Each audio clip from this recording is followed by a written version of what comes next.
नमस्कार दोस्तों, बहुत बहुत स्वागत है आपका इस सेशन में।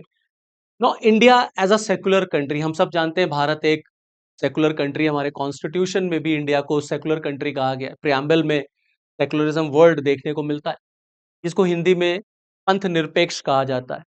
लेकिन भारत का सेकुलरिज्म वेस्टर्न सेकुलरिज्म से ऑल टुगेदर डिफरेंट है, टोटली डिफरेंट है।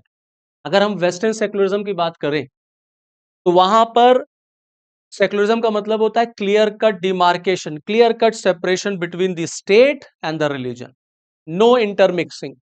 धर्म अपना काम करेगा, राज्य अपना काम करेगा। But when it comes to India, हमारा सेकुलरिज्म दुनिया में बड़ा अजीबो गरीब है। A unique secularism is found in India. हमारे यहाँ राज्य अपने हिसाब से धर्म में दखल भी देता है, अपने हिसाब से वो धर्म से दूरी भी बना लेता है। यहाँ पॉलिटिकल पार्टीज सत्ता में आने के लिए धर्म का सहारा लेती हैं। इसीलिए भारत की राजनीति में धर्म जो है बड़ा इंपॉर्टेंट कंपोनेंट है। बिना धर्म के भारत की राजनीति नहीं हो सकती। हमारे यहाँ धर्म राजनीति में घुल मिल गया है एकदम। किसी भी इलेक्शन में आप देख लीजिए, रिलीजन आएगा ही आएगा, रिलीजन आएगा ही आएगा। और इंडिया के सेकुलरिज्म का मतलब क्या है? यहाँ पर सेकुलरिज्म का मतलब है हिंदुओं को टारगेट करो, हिंदुओं को गाली दो, हिंदू देवी देवताओं को बुरा भला कहो, पिक्चरों में उनकी गलत इमेज दिखाओ, उनके मंदिरों को तोड़ो, उनके मंदिरों पर क्वेश्चन मार्क लगाओ। हिंदुओं से रिलेटेड अगर कोई मैटर है तो उसको उठाओ मत, उसको दबा दो, क्योंकि हमें हिंदू वोट नहीं चाहिए। और अगर कोई मैटर मुस्लिम कम्युनिटी से है तो उसको लपक लो, उसके बारे में बोलो, उसको आवाज दो, उसको उठाओ। और हिंदू देवी देवताओं का मजाक उड़ाओ, पिक्चरों में मजाक उड़ाओ। ऐसी पिक्चरें बनाओ जैसे पीके, जिसमें हिंदू देवी देवताओं का मजाक बन रहा है। सुबह से लेके शाम तक हिंदुओं को आप गाली देना शुरू कर दीजिए, तब आप कहलाएंगे that you are a secular person. तब आप, और अगर आपने हिंदुओं के बारे में बोलना शुरू कर दिया, हिंदुओं के मैटर को आपने उठाना शुरू कर दिया, then you will become a communal person. अब आप सांप्रदायिक हो गए। ये हमारे देश का सेकुलरिज्म है। हमारी पॉलिटिकल पार्टीज ने सेकुलरिज्म को इस तरीके से तोड़ मरोड़ दिया है। और कुछ एग्जाम्पल्स हाल के दिनों में जो घटे हैं, वो सेकुलरिज्म को लेकर के और डिबेट को और स्ट्रॉन्ग करते हैं। जिसमें सबसे लेटेस्ट एग्जाम्पल, दो एग्जाम्पल हैं जो मैं आज आपके साथ डिस्कस करूंगा। One is the case of TCS, Tata consultancy services, जहां पर लव जिहाद का मैटर, धर्म परिवर्तन का मैटर देखने को आया कि डेलिबरेटली, जानबूझकर वहां पर हिंदू कम्युनिटी की लड़कियों को टारगेट किया गया। हिंदू कम्युनिटी की लड़कियों का धर्म परिवर्तन कराओ, ये तुम्हारा लक्ष्य होना चाहिए। This should be your target. Target Hindu community, maximum conversion होना चाहिए, मैक्सिमम कन्वर्जन। दुनिया ने देखा, सबने देखा कि टीसीएस का क्या मैटर रहा। Now this is the classical example of corporate miss governance, classical example of ethical crisis in corporate, corporate indiscipline. कि कॉर्पोरेट में, एक इतनी बड़ी कंपनी में ये चल रहा है और किसी को पता ही नहीं। इनके हाई जो टॉप मोस्ट मैनेजमेंट, उसको पता ही नहीं कि हमारे यहाँ ऐसा हो रहा है। हमारे यहाँ ऐसा, हर हर व्यक्ति को भारत का संविधान सबको धर्म की आजादी देता है। We have freedom of religion. जबरदस्ती कुछ नहीं हो सकता। और आप देखिए यहाँ पर so called gang, so called एक तरीके से सिंडिकेट काम कर रहा था, जो जबरदस्ती टारगेट कर रहा था जानबूझ के हिंदू कम्युनिटी को, हिंदू कम्युनिटी की लड़कियों को, उनको हिंदू कम्युनिटी के बारे में, हिंदू रिलीजन के बारे में गलत बताना, गलत बताना, और अपने रिलीजन के बारे में, इस्लाम रिलीजन के बारे में, इस्लाम धर्म के बारे में सब कुछ अच्छा अच्छा बताना, उन्हें कन्वर्ट कराना। ये खेल हो रहा था। और अभी टीसीएस का कांड लोग भूले नहीं, तब तक एक और कांड सामने आ गया, that is the issue of Lenskart. बहुत चर्चा में आपने भी सुना होगा आजकल, लेंसकार्ट। अब ये लेंसकार्ट का मैटर क्या है? इन्होंने नया कोड निकाला, dressing code, grooming code, dressing code, जिसमें इन्होंने कहा नो तिलक, नो बिंदी, नो कलावा, नो मंगलसूत्र, नो सिंदूर, हिजाब अलाउड। हिजाब इज अलाउड, लेकिन आप तिलक नहीं लगा सकते, आप मंगलसूत्र नहीं पहन सकते, आप कलावा नहीं बांध सकते ऑफिस में। कोई भी Hindu religious symbol not allowed, only hijab is allowed and only turban is allowed. Turban का समझ में आता है सिख कम्युनिटी में, turban is essential religious practice.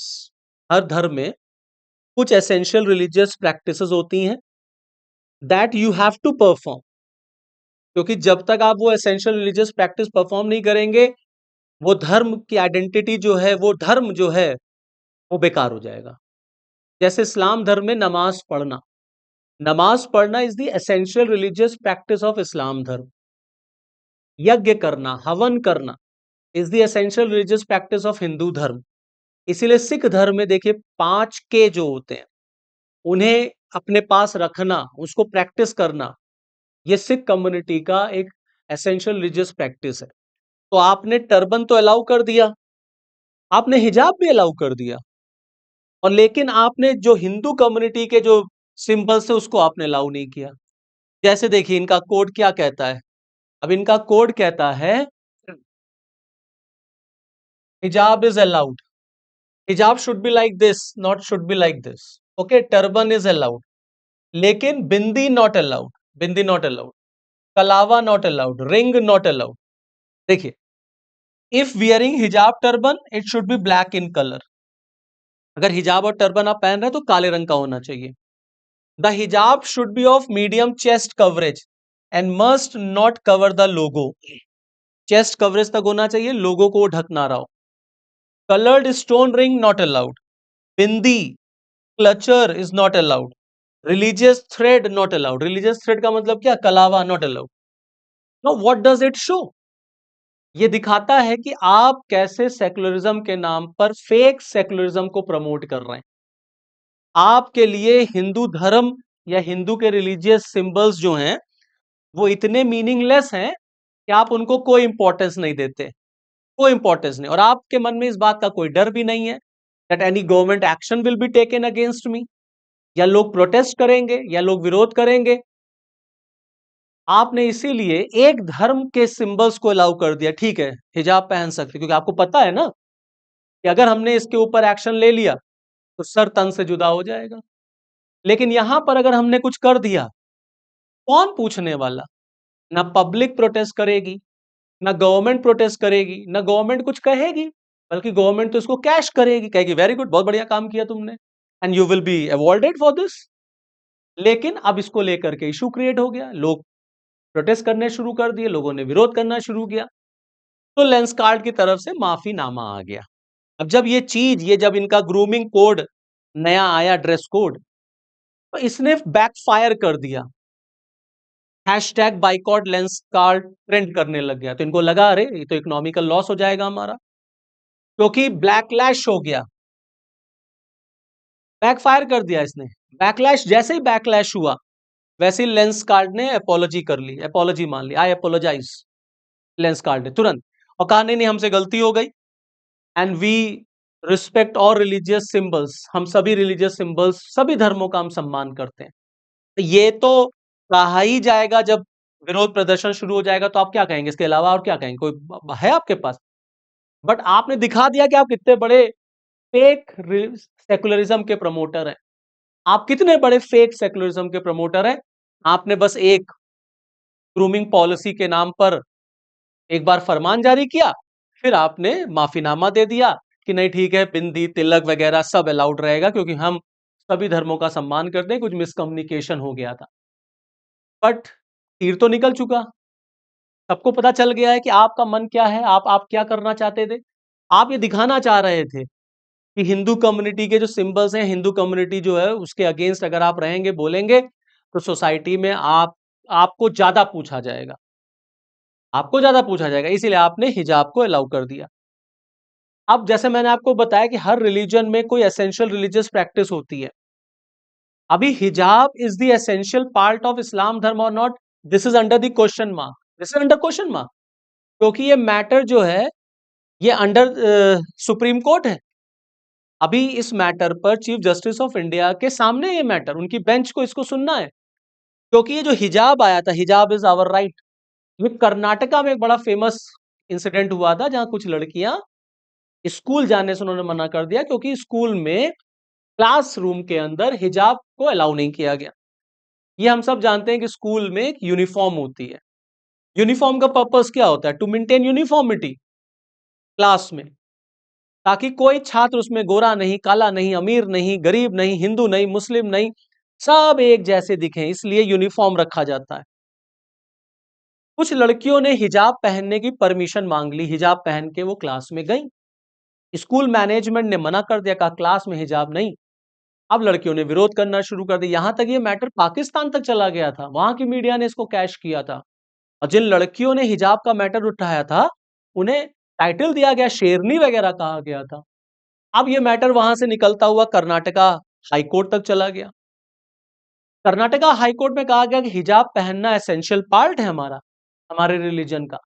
लेकिन कर्नाटक हाईकोर्ट ने, जो पिटिशनर था, जो पिटिशन गई, उसको डिसमिस करते हुए कहा कि wearing hijab is not the essential religious practice. Islam धर्म का एसेंशियल रिलीजियस प्रैक्टिस नहीं है हिजाब पहनना। अब मैटर वहां से चला गया एपेक्स कोर्ट, सुप्रीम कोर्ट चला गया। और सुप्रीम कोर्ट में इस केस पर दो जजों की बेंच ने सुनवाई की और डाइवर्जेंट व्यू दिया, स्प्लिट व्यू आया, डाइवर्जेंट व्यू आया, जिसमें एक जस्टिस साहब थे, जस्टिस हेमंत गुप्ता, और दूसरे थे आपके जस्टिस सुधांशु धूलिया। दो अलग अलग जजेस ने अलग अलग व्यू रखा। अब ये मैटर वहां से चलता हुआ फिर पहुंच गया चीफ जस्टिस ऑफ इंडिया के पास। Now this matter is before the chief justice of India's bench. और चीफ जस्टिस ऑफ इंडिया की बेंच को अब इस पर फैसला सुनाना है कि वेदर हिजाब is the essential religious practice और नॉट। जैसे अभी सबरीमाला का मैटर सुप्रीम कोर्ट सुन रहा है, उसमें भी सुप्रीम कोर्ट को यही डिसाइड करना है कि एसेंशियल रिलीजियस प्रैक्टिस का मैटर उसमें इन्वॉल्व है या नहीं इन्वॉल्व है। कहने का मेरे मतलब यह है कि आप सेकुलरिज्म के नाम पर सबके लिए इक्वल ट्रीटमेंट लाइए ना, if you are a champion of secularism. Because secularism तो यही कहता है कि there should be no discrimination on the basis of religion. हम कोई एक्स्ट्रा ट्रीटमेंट नहीं देंगे in the name of religion. हमारी नजर में सभी धर्म के लोग बराबर होंगे। आर्टिकल 15 कॉन्स्टिट्यूशन का यही कहता है। पीयूष बंसल को आर्टिकल 15 पढ़ना चाहिए। और हमारे देश में फ्रीडम ऑफ रिलीजन है 25 से लेकर 28 तक। धर्म के आधार पर कोई भेदभाव नहीं होगा, पब्लिक प्लेसेस पर कोई भेदभाव नहीं होगा। This is the real secularism. अगर आप हिजाब अलाउ कर रहे हैं तो you should allow bindi and Tilak also, mangalsutra also, Sindoor also. क्योंकि सिंदूर लगाना हिंदू धर्म में एक मैरिड फीमेल की पहचान होती है, एक फीमेल की पहचान होती है। बहुत फेमस बॉलीवुड फिल्म का डायलॉग भी है कि एक चुटकी सिंदूर की कीमत तुम क्या जानो। एक चुटकी सिंदूर जो होता है वो बहुत प्रेशियस होता है हिंदू धर्म में। और आप सेकुलरिज्म नहीं, बल्कि आप फेक सेकुलरिज्म की बात कर रहे हैं। आपका सेकुलरिज्म फेक है, you are a fake secularist. Bharat में 90% लोग ऐसे ही हैं जो सेकुलरिज्म के नाम पर फेक सेकुलरिज्म को प्रमोट करते हैं। उनका मतलब है, सेकुलरिज्म का मतलब है हिंदुओं को गाली दो। जितना तुम हिंदू गाली दोगे उतना ही तुम सेकुलरिज्म के चैंपियन कहलाओगे। कोई ऐसी मूवी नहीं बननी चाहिए। मूवी ऐसी बनाओ जिसमें हिंदू कम्युनिटी को टारगेट रखो, हिंदू कम्युनिटी के बारे में बोलो। देखिए वो फिल्म ठीक है, लेकिन अगर कोई ऐसी फिल्म बन गई, केरल फाइल, कश्मीर फाइल, धुरंधर, प्रोपोगेंडा पिक्चर है। हिंदुओं को, मुसलमानों को बदनाम किया जा रहा है। हिंदुओं को बदनाम करो चलेगा, लेकिन किसी दूसरे रिलीजन को बदनाम ना करो। तो in India basically we follow pseudo secularism. हमारे जो पॉलिटिकल पार्टीज हैं, जो लीडर्स हैं, वो सेकुलरिज्म के नाम पर सूडो सेकुलरिज्म, दिखावा, ढोंगी, गलत सेकुलरिज्म को फॉलो करते हैं। यहां पर सेकुलरिज्म होता है एक धर्म को प्रमोट करना, उसको अपीज करना, अपीजमेंट की पॉलिसी दिलाना। फिर हमने देखा, फिर चाहे वो 3 तलाक का मैटर हो, चाहे शाबानो का मैटर है, सायरा बानो का मैटर था, वफ का मैटर था, 370 हटाना था। अब देख लीजिए किस तरीके से भारत में विरोध हुआ। यूनिफॉर्म सिविल कोड आज तक इंप्लीमेंट नहीं हो पा रहा है। सुप्रीम कोर्ट कई बार कह चुका है implement uniform civil code, India needs uniform civil code. और अभी कुछ दिन पहले सुप्रीम कोर्ट का ऑब्जर्वेशन था that uniform civil code has nothing to do with any religion, इसमें धर्म का मैटर ही नहीं है। लेकिन क्योंकि क्योंकि हमें एक पर्टिकुलर रिलीजन का वोट चाहिए तो हम यूनिफॉर्म सिविल कोड का विरोध करेंगे। तो आप देखिए भारत में सेकुलरिज्म के नाम पर क्या-क्या होता है। और ऐसे लोग, ऐसे इंसिडेंट्स हमारे देश में होते हैं, इसलिए होशियार रहने की सख्त जरूरत है। चलिए फिर इस वीडियो में इतना ही, फिर नेक्स्ट वीडियो में आपके साथ फिर मिलूंगा।